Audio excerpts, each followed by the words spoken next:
السلام علیکم ناظرین، وائڈ اینگل میں خوش آمدید۔ آج کے پروگرام کا آغاز کریں گے سب سے پہلے پاکستان کی جو سیاسی صورتحال ہے جو سنبھلنے کا نام نہیں رہی اور اس کو کام کرنے کے لیے، اس کو پرامن بنانے کے لیے اگرچہ کوشش کی ہے حکومت وقت نے، جس نے ایک آل پارٹیز کانفرنس بلائی ہے اور اس سے پہلے ایپیکس کمیٹی کا اجلاس بھی ہوا جس میں بالآخر تحریک انصاف کو بھی شرکت کی دعوت دی۔ اگرچہ وہ ایپیکس کمیٹی کے اجلاس میں تحریک انصاف نہیں گئی اور غالب امکان اب یہ ہے کہ جو آل پارٹیز کانفرنس ہونے جا رہی ہے 7 فروری کو، اس میں بھی تحریک انصاف شریک نہیں ہوگی، بلکہ اب عمران خان صاحب نے بجائے کانفرنس میں جانے کے جیل جانے کو ترجیح دی ہے۔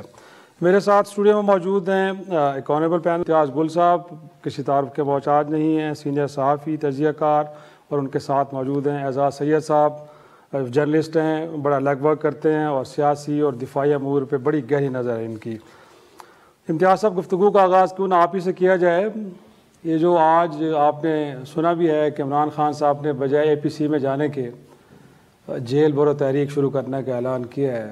اس سے پہلے بھی بڑے پولیٹیکل کارڈز انہوں نے کھیلے اور لوگ اس وقت تو کہہ رہے تھے کہ بڑا کمال کھیل رہے ہیں وہ، جب انہوں نے قومی اسمبلی سے استعفے دیے، اس کے بعد انہوں نے 2 اسمبلیاں تحلیل، اور اس سے پہلے اگر کہا جائے کہ جو 2 لانگ مارچز تھے اگرچہ وہ کامیاب تو نہیں ہو پائے، بٹ آپ کو لگتا ہے کہ اب حکومت وقت کے لیے مشکلات پیدا کر پائیں گے؟ حکومت وقت کے لیے تو مشکلات پہلے سے ہی ہیں۔ عمران خان کے جیل بھرو تحریک سے قطع نظر جو آل پارٹیز کانفرنس کی ابھی انہوں نے شروع کیا ہے 7 تاریخ کو ہونے جا رہی ہے، وہ بھی بظاہر ایک پریشر ہے، بہت زیادہ پریشر ہے انٹرنیشنل مانیٹری فنڈ کی طرف سے، کیونکہ اب تک انہوں نے خود وزیر اعظم صاحب نے اس کا اعتراف کیا کہ انتہائی ناقابل یقین قسم کے شرائط آ رہی ہیں آئی ایم ایف کی طرف سے، غیر حقیقت پسندانہ انہوں نے کہا، لیکن یہ کہ وہ ہمیں قبول کرنی پڑے گی۔ اس کے ساتھ ایک بہت بڑا پریشر یہ ہے کہ جو بھی پروگرام آئی ایم ایف کے ساتھ طے پاتا ہے اس کے لیے تمام سیاسی جماعتوں کو متفق ہونا چاہیے، یعنی گرینڈ پولیٹیکل کنسنسس کی وہ ڈیمانڈ کر رہے ہیں۔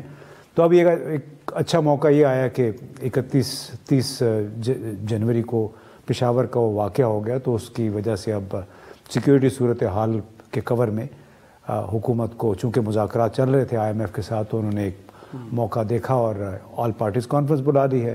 اب وہ عمران خان نے تو انکار کر دیا ہے، ضروری نہیں کہ آپ اسے اتفاق کریں، ان کو شرکت کرنی چاہیے تھی۔ ایک ایسا موقع ہے، اگر قوم کو، پاکستان کو اس سے فائدہ پہنچ سکتا ہے، یہ نہیں دیکھنا چاہیے کہ بیانیہ تو ان کا بھی ہے کہ مشکل حالات ہیں، یہاں پہ ایک سیاسی افہام و تفہیم اور شاید گفتگو کا ماحول بننا چاہیے، لیکن ان کا جو کنڈکٹ ہے وہ تو انٹائرلی ڈیفرنٹ ہے۔ وہ ظاہر ہے وہ اپنی ٹرف پہ کھیلنے، اپنی شرائط پہ کھیلنا چاہتے ہیں، اور خاص طور پہ جو ماحول بنا ہوا ہے ایک کے بعد دوسرے پی ٹی آئی کے رہنماؤں کے خلاف مقدمے، بغاوت کے، عوام کو اکسانے کے یا دہشت گردی کے مقدمات، خود وہ عمران خان نے میرا خیال ہے آج ہی کہا ہے کہ کم از کم 60 ایف آئی آر ان پہ درج ہیں۔ تو اس حالات میں تو ظاہر ہے کوئی بھی جو رہنما اتنے انتہا پسندانہ قسم کے اقدامات لے چکا ہو، جیسے 2 اسمبلیاں انہوں نے اپنی توڑوا دی ہیں، تو وہ اس صورتحال کے کانٹیکس میں کبھی بھی میرا خیال ہے کسی حکومت کی طلب کردہ کانفرنس میں نہیں جائے گا۔ لیکن اعزاز آپ کی طرف آؤں گا، کیا کہیں گے؟ ایک جس طرح امتیاز صاحب کہہ رہے ہیں کہ شاید یہ آئی ایم ایف کی ڈیمانڈ تھی اور اسی کی بنیاد پہ آل پارٹیز کانفرنس بلائی گئی، حکومت گویا کہ اپنا ان کا کوئی ارادہ نہیں تھا کہ خان صاحب کو انگیج کیا جائے، لیکن جیسے آپ نے ایپیکس میں بھی دیکھا ہے کہ اجلاس کا آغاز شہباز شریف نے جس انداز میں کیا، گویا کہ پی ٹی آئی بیشنگ تھی، 417 ارب روپے کی وہ بات کر رہے تھے کہ پوچھا جائے وہ پیسے کہاں گئے، پھر آپ کی 10 سال وہاں پہ حکومت تھی، آپ نے کیا کیا، یہ فرنٹ لائن پروونس تھا against war and terror, but وہاں پہ کوئی ایسے انتظامات نہیں کیے گئے کہ جو وہاں پہ ہونے چاہیے تھے۔ تو لگتا یہ ہے آپ کو کہ واقعی کہیں سے ڈیمانڈ آئی ہے، اس کو پورا کرنے کے لیے ایک ایکسرسائز کی جا رہی ہے، بٹ حکومت وقت کا کوئی ارادہ نہیں ہے کہ سیاسی جماعت بالخصوص ایسی کہ جو عوام کے اندر بہرحال پذیرائی حاصل کر چکی ہے، اور اسے انگیج کر کے تو ملک کے اندر ایک سیاسی استحکام لایا جائے، جس کا مطالبہ نہیں صرف آئی ایم ایف بلکہ ورلڈ بینک کی رپورٹ بھی آپ کے نظر سے گزری ہوگی، وہاں پہ بھی یہی کہا گیا کہ پاکستان کے جو معاشی حالات کی ابتری ہے یہ بنیادی طور پہ پولیٹیکل انسرٹینٹی کی وجہ سے ہے۔ افتخار بھائی، جو باتیں آپ نے کی نا کہ آئی ایم ایف نے یہ کہا کہ آپ جا کے عمران خان کو بلائیں اے پی سی میں. میرے نالج میں نہیں ہے کہ آئی ایم ایف نے یہ بات کہی, لیکن آئی ایم ایف یہ ضرور کنسسٹنٹلی کہتا رہا ہے کہ آپ کے ملک کے اندر پولیٹیکل اسٹیبلٹی ہونی چاہیے. ظاہر ہے پولیٹیکل انسٹیبلٹی کی وجہ سے یہ ساری صورتحال ہے, لیکن آپ اگر فیئرلی بات کریں کسی اس بات سے قطع نظر کہ کون کس جماعت سے تعلق رکھتا ہے, شہباز شریف صاحب جو وزیر اعظم ہے میں ان کا ناقد ہوں اور مجھے کبھی بھی وہ ایز اے سیاستدان پسند نہیں آئے, لیکن یہ جو پولرائزیشن ہے اس کے ذمہ دار عمران خان نہیں ہے.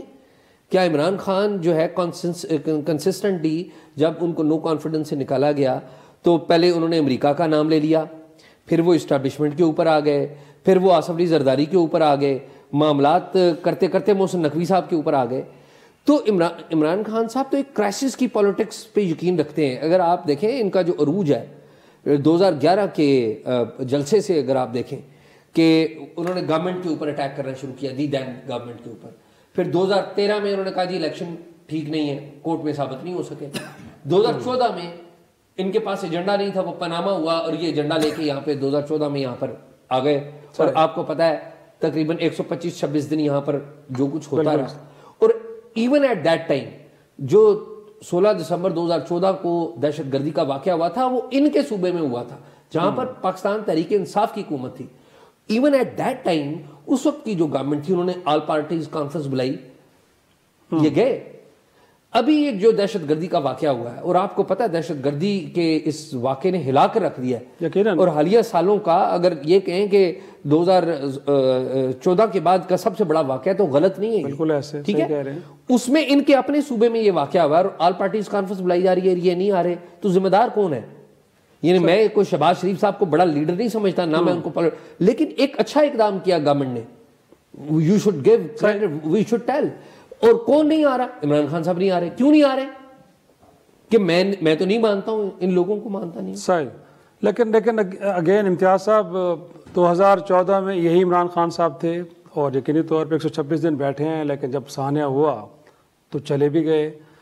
تو کیا لگتا ہے آپ کو, کیا اس وقت وہ کہیں سے آپریٹ ہو رہے تھے اور شاہ سے کچھ ان کو ہدایات آ رہی تھی, اس کے اکارڈنگلی وہ اس وقت کے آرمی چیف کو ملنے بھی چلے گئے رات کی تاریکی میں, پھر 126 دن کا دھرنا بھی ختم کر کے اے پی سی میں بھی چلے گئے.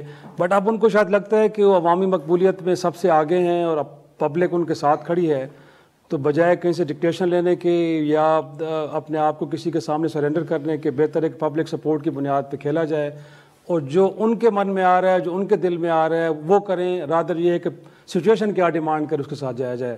آپ کو کیا لگتا ہے اس وقت؟ دیکھیں اول تو یہ کہ ڈکٹیشن کس نے نہیں دی ہے, یعنی ڈکٹیشن لینے والے وہ ایک لمبی تاریخ ہے, تو اسی لیے نا ہمیں ماضی میں نہیں جانا چاہیے کہ ڈکٹیشن اگر نہ لی ہوتی تو آج پی ڈی ایم کی حکومت ہوتی. کیا باتیں کرتے ہیں آپ.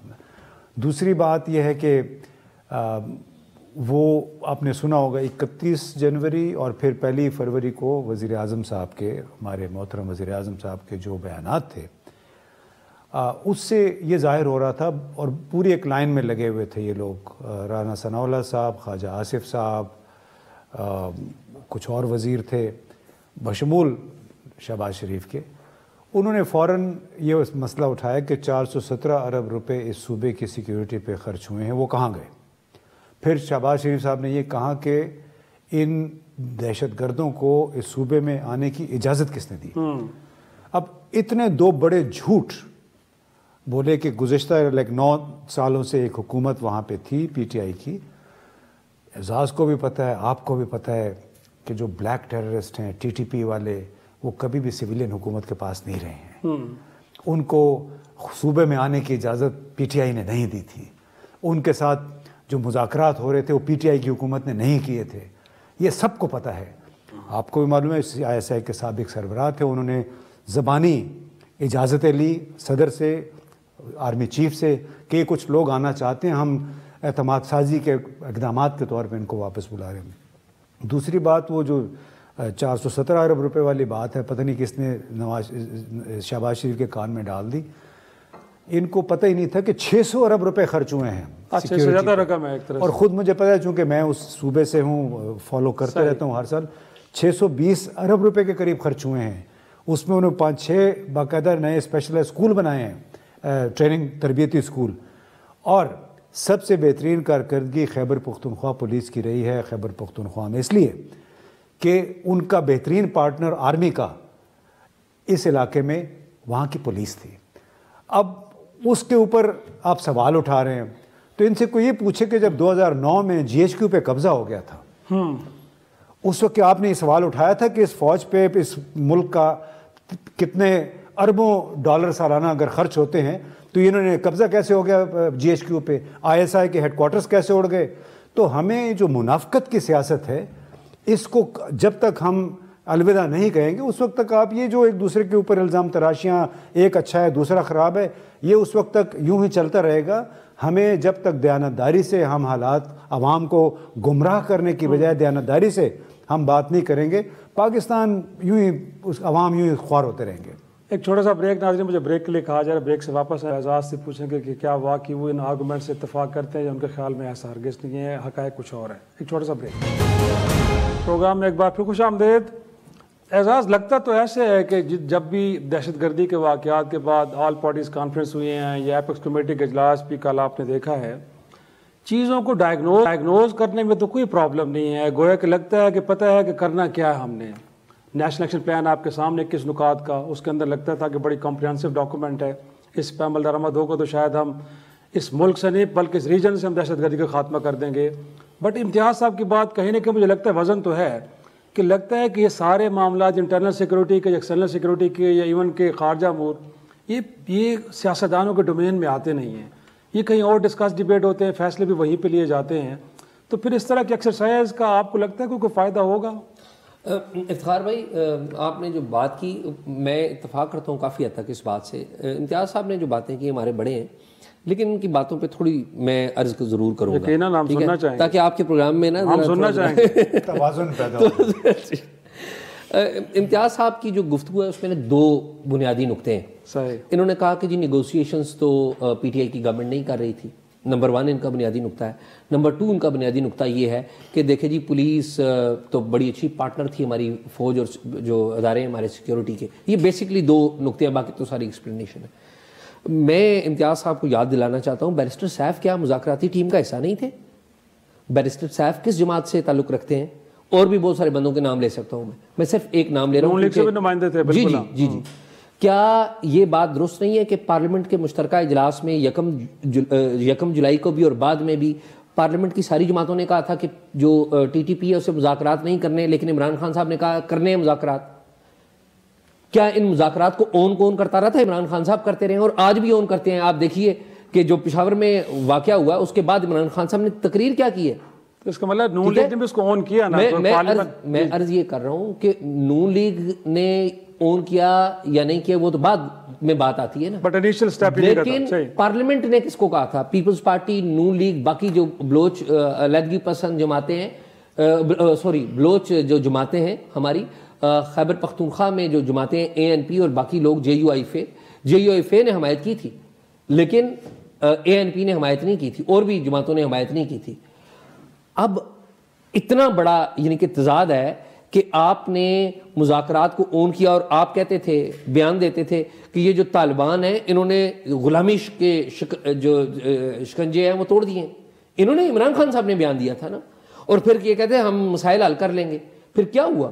تو ایشو یہ ہے کہ ہم امتیاز صاحب کا تو کہنا یہ نا کہ پوچھ کے نہیں کیا جاتا, جو کچھ فیصلے ہوتے ہیں کہیں اور ہوتے ہیں وہ کر لیتے ہیں, تو بعد میں سیاستدانوں کو اونرشپ لینی پڑتی ہے. امتیاز صاحب کی بات جو ہے نا, بیرسٹر صاحب کا نام لیا نا, تو دیکھیں اس طرح جتنے لوگ اس وقت گئے تھے ان کے آس پاس جو لوگ موجود ہوتے تھے وہ کوئی اور تھے.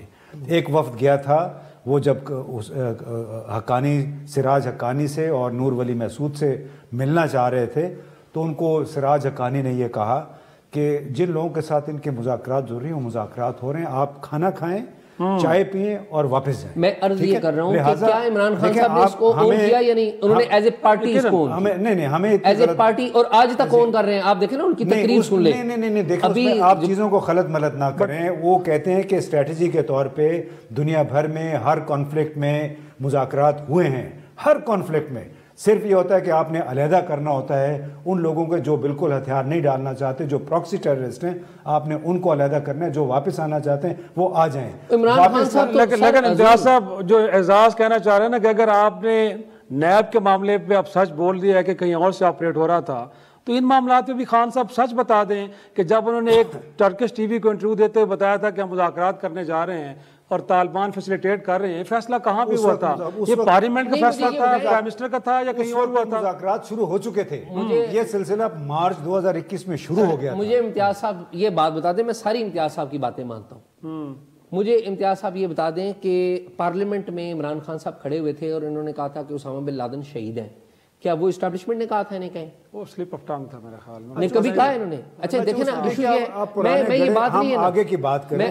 میں امتیاز صاحب آپ ہمارے بڑے ہیں، میں صرف یہ عرض کر رہا ہوں چھوٹے کی بات نہیں، آپ صحیح بات کریں گے میں اس کو قبول کروں گا. میں وہی تو کہہ رہا ہوں کہ آپ کی بات درست نہیں ہے. گڑے مردے اکھاڑنے والی بات ہے نا، یہ بالکل غلط ہے. ہمیں کوئی مستقبل کا بھی سوچنا ہوگا، ہمیں اس میں سے آگے نکلنا ہوگا. اچھا امتیاز صاحب اس سے آگے کیسے نکلیں؟ مجھے یہ بتائیں نا، مجھے آپ مسئلے کا حل بتائیں کہ عمران خان صاحب کیا کہتے ہیں. عمران خان صاحب یہ کہتے ہیں مسئلہ کا حل یہ کہ خواجہ آصف صاحب نے اس دن کہا کہ ہمیں کبھی سیویلین کو کبھی مذاکرات میں لیڈ لینے کی اجازت ہی نہیں دی گئی. انہوں نے پارلیمنٹ میں کہا ہے 4 دن پہلے. بالکل ٹھیک ہو گیا. میں مجھے آپ یہ بتائیں کہ مسئلے کا حل کیا ہے کہ عمران خان صاحب کو باقی پولیٹیکل پارٹیز نے شروع میں کہا کہ آپ پارلیمنٹ مت چھوڑیں، انہوں نے چھوڑ دی. انہوں نے کہا واپس آنا چاہے تو فوراً استعفیٰ منظور کر لیا گیا. سر سن تو لیجیے، ابھی ہم دوسرے مسئلے پہ آ گئے، ایک مسئلے پہ رہو نا. سر سن تو میں اسی پہ آ رہا ہوں. اچھا ٹھیک ہے. اب پارلیمنٹ کے اندر جو تمام سیاسی جماعتیں ہیں موجود، انہوں نے کہا کہ آپ اے پی سی میں آ جائیں. وہ کہتے ہیں میں نہیں آتا ہوں. وہ کہتے ہیں عمران خان صاحب کہتے ہیں کہ میں نریندر مودی سے بات کر لوں گا، میں ان جماعتوں سے نہیں بات کروں گا.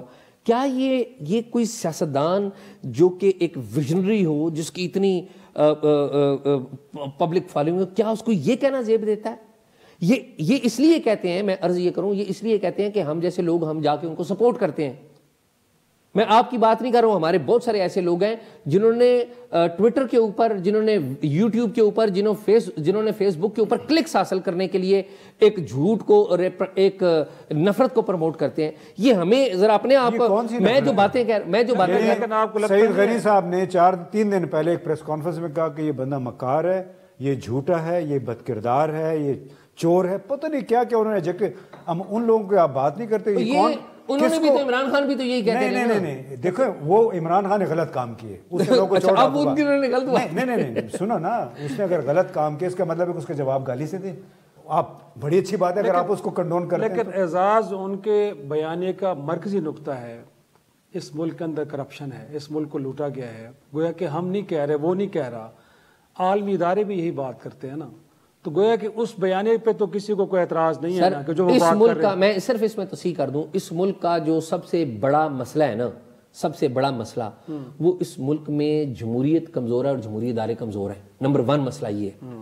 عمران خان صاحب نے کہا کہ نہیں کرپشن ہے. اچھا اگر کرپشن ہے تو جنرل عاصم سلیم باجوہ جو پاپا جانز کی سٹوری آئی تھی تو عمران خان صاحب نکالتے نا انہیں باہر، احتساب کرتے، نیب کو کیس بھیجتے، کیوں نہیں دیا؟ اگر سب سے بڑی یہ کہتے ہیں کہ ہم کرپشن کے خلاف ہیں تو کریں، نام لیں ان کا جو کرپشن کرتے ہیں. اس وقت آپ خاموش ہیں، اس وقت تو کوئی بات نہیں کر رہا. لیکن امتیاز صاحب واقعی یہ بات تو ہے کہ آج اگر الیکشن ڈیلے ہونے جا رہے ہیں تو تحریک انصاف کی سارے قائدین یہ کہہ رہے ہیں کہ اگر آپ 90 دن سے آگے چلے گئے تو یہ آئین سے انحراف ہوگا اور پھر آرٹیکل 6 لگے گا.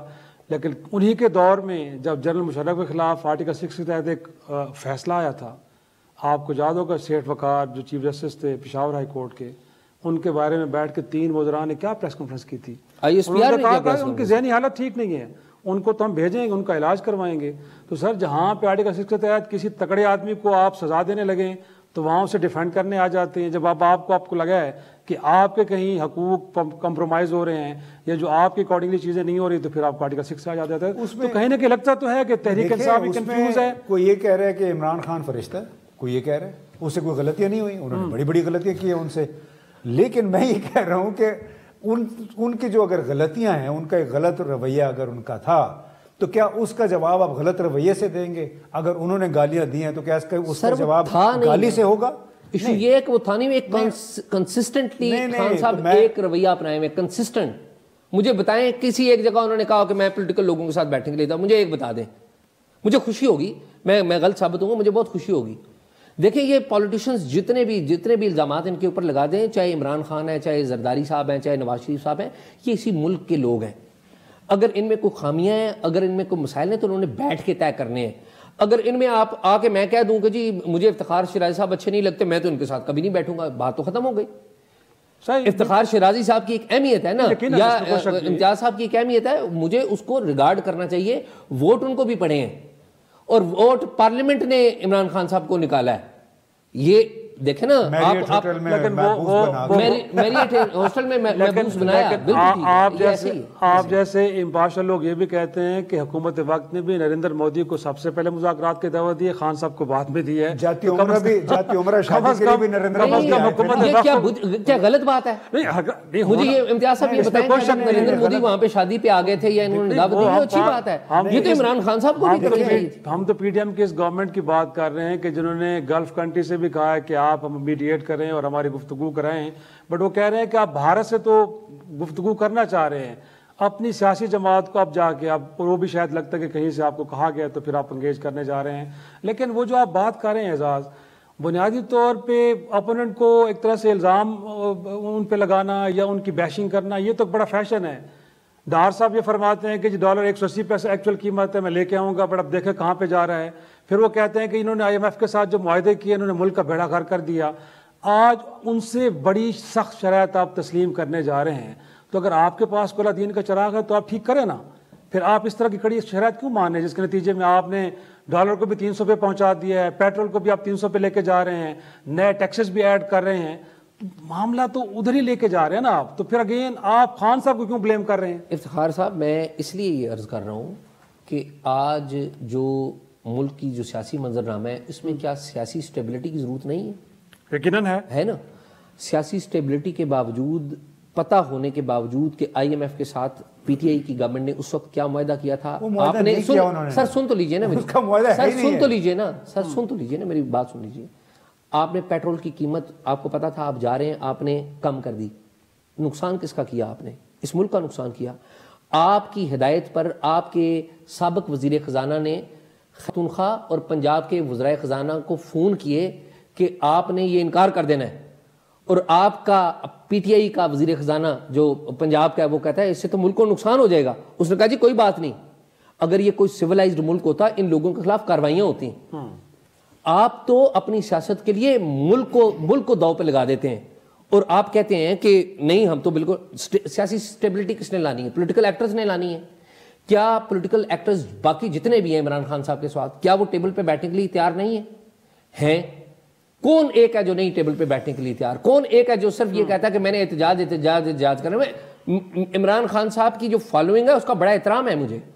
میں سمجھتا ہوں کہ عمران خان صاحب کی اتنی کیپیسٹی تھی جب وہ پرائم منسٹر تھے، ان کے پاس اتنی انرجی بھی تھی اور ان کے پاس سپورٹ بھی تھی، اسٹیبلشمنٹ کی بھی، عدلیہ کی بھی، میڈیا کی بھی، اور لوگوں کی بھی ڈیولپ ہو گئی نا سپورٹ تھی. وہ اس ملک کے بنیادی مسئلے حل کر سکتے تھے. انہوں نے کیا کیا؟ انہوں نے صرف گرفتاریاں کی کہ فلاں اندر کوئی کام نہیں کیا.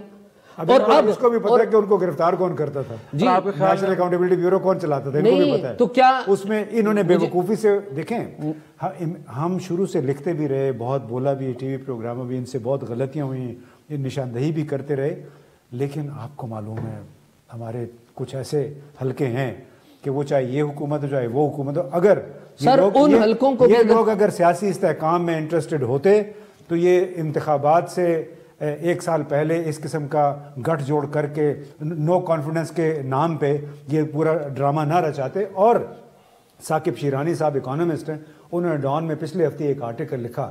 انہوں نے پچھلی سابقہ ماضی کی جو جنوبی امریکہ میں جو کچھ ہوا، انڈونیشیا میں جو، وہ سارے تانے بانے ملا کے انہوں نے یہ ثابت کرنے کی کوشش کی کہ یہ جو ایک حکومت کی تبدیلی تھی نا، اس میں کچھ نہ کچھ پیچھے سے بھی سارا کچھ ملا کے ہوا ہے. اور یہ جو درجنوں ہم نے کیسز اگر آپ نے اسٹیبلشمنٹ کو بھی یہاں سے شکست دینی ہے نا تو آپ کو سیاستدانوں کے ساتھ بیٹھنا پڑے گا. اسی نقطے پہ میں آنا چاہ رہا ہوں. مجھے ایک چھوٹی سی بریک کے لیے کہا جا رہا ہے کہ موقع تو ملا ہے سیاستدانوں کو، اور ایسے میں کہ جب اسٹیبلشمنٹ کی جانب سے یہ کہہ دیا گیا ہے کہ وہ اب سیاسی عمل میں کسی طرح کی کوئی مداخلت نہیں کریں گے، تو کیا سویلین سپریمیسی اور اس ملک کے اندر حقیقی جمہوریت کے لیے اس موقع کو گنوائیں گے سیاستدان، یا واقعی اس ملک کے اندر حقیقی جمہوریت اور پارلیمان کی بالادستی قائم ہوگی؟ چھوٹی سی بریک کے بعد اس معاملے کو ڈسکس کرتے ہیں. پروگرام میں ایک بار پھر خوش آمدید. انفیکٹ اعزاز یہی نقطہ جو بریک سے پہلے ہم ڈسکس کر رہے تھے کہ موقع تو بڑا اچھا ہے، اور آپ کو لگتا ہے کہ خان صاحب کا کنڈکٹ تو شاید نہیں لگ رہا کہ وہ اس موقع سے فائدہ اٹھانا چاہ رہے ہیں جس میں ہم نے پارلیمان کی سپریمیسی کو میک شور کرنا ہے. بٹ جو حکومت وقت کا کنڈکٹ ہے، گویا کہ جو بات ہم تحریک انصاف کے دنوں میں رو رہے تھے کہ آپ پولیٹیکل وکٹمائزیشن کر رہے ہیں، جس طرح فواد چودھری کو رات کے اندھیرے میں اٹھایا گیا، شیخ رشید صاحب کو اٹھایا گیا، اور باقی بھی شاید ایک لمبی فہرست تیار ہے، تو آپ کو لگتا ہے کہ جو غلطیاں خان صاحب نے کی وہ یہ بھی کرنے جا رہے ہیں؟ میرا یہ خیال ہے کہ جو گورنمنٹ ہے یہ ڈرٹی پالیٹکس میں انوالو ہے، اور ڈرٹی پالیٹکس کیا ہے کہ یہ جو سیاسی گرفتاریاں ہو رہی ہیں میڈیا کے بعض لوگوں کو بھی آپ ان سے اختلاف کر سکتے ہیں، پھر یہ غداری کے مقدمات بنانا، یہ بڑی زیادتی ہے، اور یہ گورنمنٹ اس کی حصے دار ہے، کیونکہ یہ گورنمنٹ اون کر رہی ہے آگے بڑھ کر. لیکن ایٹ دی سیم ٹائم میں یہ ذاتی طور پہ سمجھتا ہوں کہ ہمارے جو پولیٹیشنز ہیں، چاہے وہ گورنمنٹ کے ہیں چاہے وہ اپوزیشن، ان کو بھی ذمہ داری کا مظاہرہ کرنا چاہیے. جو بیان ہمارے بعض پولیٹیشنز نے الیکشن کمیشن کے بارے میں دے دیا یا تھریٹ کرنا لوگوں کو، یہ بھی کوئی مناسب بیانات نہیں. یہ گورنمنٹ کی ذمہ داری ہے کہ گورنمنٹ کو ایسا نہیں کرنا چاہیے، لیکن ایٹ دی سیم ٹائم آپ کو اس بات کو بھی کنڈون نہیں کر سکتے کہ جو یعنی کہ جس طرح کا جو جرنلزم ہے وہ عمران ریاض کر رہے ہیں، کیا آپ اس کی حمایت کرتے ہیں؟ امتیاز صاحب حمایت کرتے ہیں؟ کوئی بھی نہیں کرتا. وہ جرنلزم نہیں ہے، وہ وی نو کہ وہ کیا ہے. یا جس طرح کی جو پولیٹیکل لینگویج تاریخ تو رہی ہے نا، اداروں کی تاریخ تو رہی ہے نا. ہم آرٹیکل 19A کے تحت تو عمران ریاض کا اختیار ہے، آپ کا اختیار ہے، آپ جو مرضی کریں. میں عرض یہ کر رہا ہوں آرٹیکل 19A کے ہم دائی رہے ہیں، اور آپ کو پتہ ہے، اور ہمیں ان باتوں پہ مارے پٹی ہیں. بالکل ایسے ہی ہے نا. لیکن ہندوستان میں، بنگلہ دیش میں، امریکہ میں، برطانیہ میں اداروں کے کردار پہ کیوں بحث نہیں ہوتی؟ اس میں اس لیے نہیں ہوتی کہ وہاں پر جو ہماری اسٹیبلشمنٹ ہے ہمارے سیاسی معاملات میں نہیں آتی. تو اس کا مطلب اداروں کا کردار، میں عرض یہ کر رہا ہوں، لیکن اس کو کس نے، سے کیوں بات میں نے عرض یہ کر رہا ہے، میں عرض یہ کر رہا ہوں کہ اس کو کس نے ختم کرنا ہے؟ اس کو ختم کرنا ہے آپ کی پولیٹیکل یونٹی نے. آپ نے 2006 میں پولیٹیکل سٹیبلٹی کے لیے، فیوچرسٹک پالیٹکس کے لیے چارٹر آف ڈیموکریسی کیا تھا. 2010 میں اس وقت کی جو اسٹیبلشمنٹ تھی انہوں نے عمران خان صاحب کو گلے لگا لیا، اور اس کے بعد سے آج تک کیا صورتحال ہے. تو امتیاز صاحب دیکھیں نا، شہباز شریف صاحب تو پارلیمان کے والے بس دستی کے لیے ان کو بلا رہے ہیں نا. آپ تو چاہ رہے کہ سویلین سپریمیسی قائم کریں. سر آپ تو ان کی نیت کو ٹھیک طرح سے ریڈ کریں نا. خان صاحب اب کہہ رہے ہیں کہ شاید وہ اپنے آپ کے لیے وہ سویلین سپریمیسی کی بات نہیں کرتے. لیکن خان صاحب تو بڑے خراب انسان ہیں، اس کو چھوڑ دیں. ہم دوسروں کی بات کرتے ہیں کہ کتنے درد دل کے ساتھ اس ملک پہ حکمرانی ہو رہی ہے. آپ کو پتہ ہے اس وقت وزراء کتنے 78 ہیں.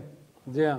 آپ کو پتہ ہے کہ ہمارا وزیر خارجہ ہر دوسرے دن غیر ملکی دورے پہ ہے. ان دنوں میں باہر ہی ہیں. آپ کو پتہ ہے کہ اس حکومت نے جو کہ بھیک مانگ رہی ہے IMF سے $1 ارب کی، 90 ارب روپے انہوں نے ترقیاتی اسکیموں کے نام پہ دینے کا فیصلہ کیا ہے اپنے اتحادیوں کو. اس مشکل ترین اقتصادی صورتحال میں صرف 8.5 ارب روپے وزیر برائے ہاؤسنگ و ترقی جو تعمیرات کا وزیر ہے، کون ہے؟ جمعیت علماء اسلام کا ایک وفاقی وزیر ہے، تو اس کو خوش کرنے کے لیے اس کی وزارت کو 8.5 ارب روپے دے دیے. اس وقت ایک ادارہ ہے عسکری اسٹیبلشمنٹ کے ساتھ اس کا تعلق بنتا ہے، اور ان کے 50 رکنی وفد میں نے سنا ہے کہ وہ مطالعاتی دورے پہ برطانیہ جا رہا ہے. 5 دن کا دورہ ہے. ان پہ ڈالر لگیں گے. وہ ڈالر کہاں سے آئیں گے؟ جو کرٹیکل را میٹیریل ہے، جو مطلب دوائیوں کے لیے، آپ کی کیمیکل انڈسٹری، اس کے لیے تو ایلسی نہیں کھل رہی، اور یہاں پہ ان دوروں کے لیے تو یقیناً ڈالرز نکالے جا رہے ہوں گے.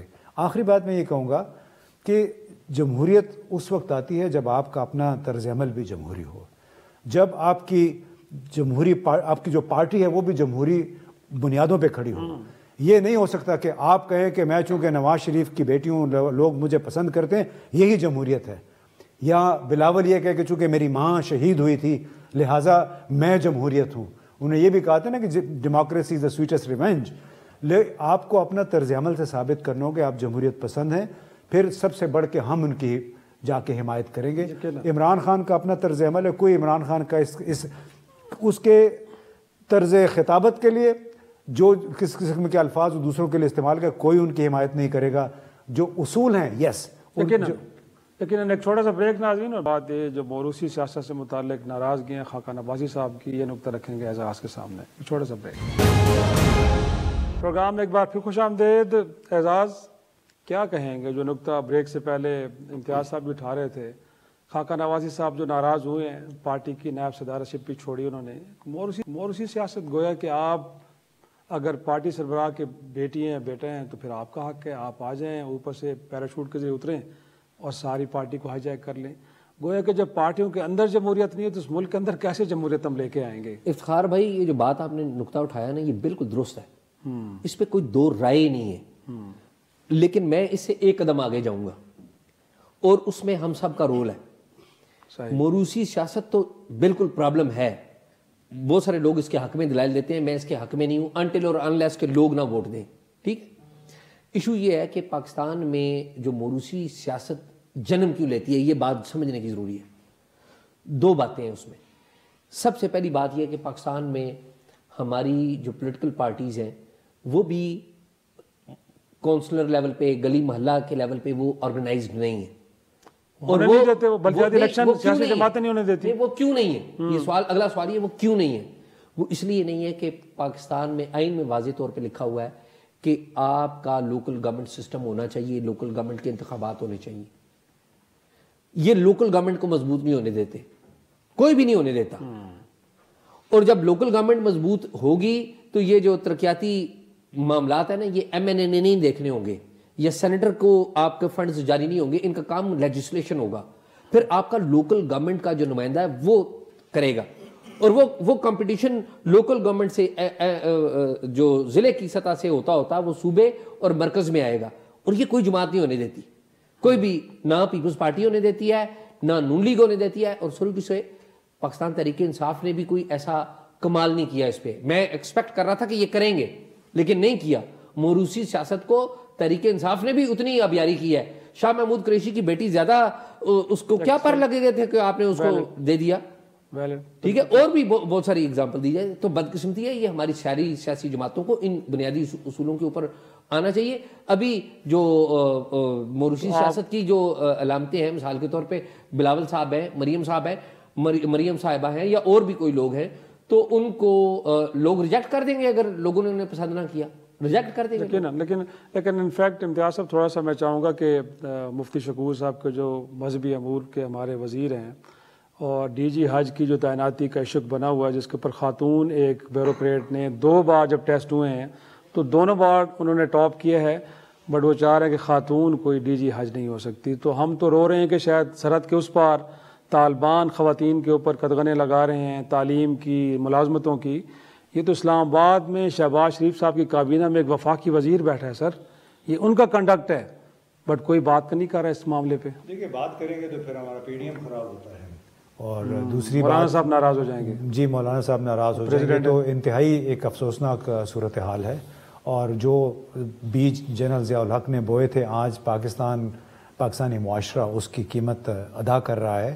ان لوگوں کو ہمارے سر پہ انہوں نے بٹھایا تھا اس وقت اور یہ مسلسل ہر حکومت کا حصہ رہے ہیں اور انہوں نے ہی ایک ایسی رجعت پسندانہ سوچ کو جنم دیا ہے کہ آپ نے دیکھا ہوگا پشاور میں ایک مقامی اسکول میں اتنا بڑا واقعہ ہوا کہ کسی نے شرارتاً کچھ ایسے الفاظ لکھ دیے اور اس کے اوپر اتنا ہنگامہ ہو گیا کہ طلباء نے اسکول بند ہونے کے باوجود وہاں پہ توڑ پھوڑ کر دی بغیر سوچے سمجھے ہوئے. ان کو بتایا بھی گیا کہ یہ کسی کی شرارت ہو سکتی ہے تو اس کو انویسٹیگیٹ کرنے دیں. تو جو کچھ یہ ڈی جی حج کے ساتھ ہو رہا ہے یہ بات ہماری پہلے سیگمنٹ پہ آئے گی کہ جب تک اس منافقانہ اور مذہب کے نام پہ یہاں پہ سیاست کا خاتمہ نہیں ہوگا، مذہب کو ایک انسٹرومنٹ کے طور پہ جب تک یہ استعمال کرنا بند نہیں کریں گے، کوئی بھی پارٹی ہے، چاہے وہ عمران خان ہے، چاہے نواز شریف ہے، چاہے زرداری ہیں، اس وقت تک ہمارے معاشرے میں بگاڑ جو ہے مسلسل یہ بڑھتا چلا جائے گا.